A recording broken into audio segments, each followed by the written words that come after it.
World Food Day 2023 comes during a global food crisis with the world moving backwards on ending hunger and malnutrition.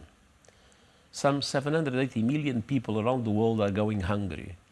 Almost 50 million children are at risk of death from severe wasting. Yet, funding for this year's global humanitarian appeal stands at just 32%. In our world of plenty, it is outrageous that a person dies of hunger every few seconds, while the World Food Programme has been forced to cut its essential aid programs. In 2015, after years of progress, governments set the goal of zero hunger by 2030. But 8 years later, the number of people suffering from hunger has increased significantly. This crisis demands action, first and foremost from national governments, which have a responsibility to make sure their people have enough to eat. But many governments lack the resources to do so, and so effective international solidarity is also essential.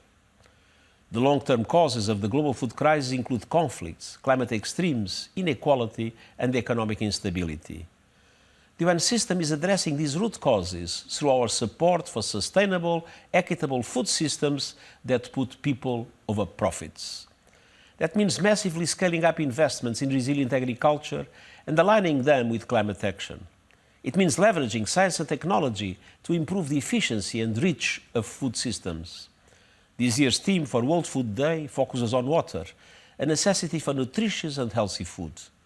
Sustainable management of water for agriculture and food production is essential to end hunger, achieve the SDGs, and preserve water for future generations.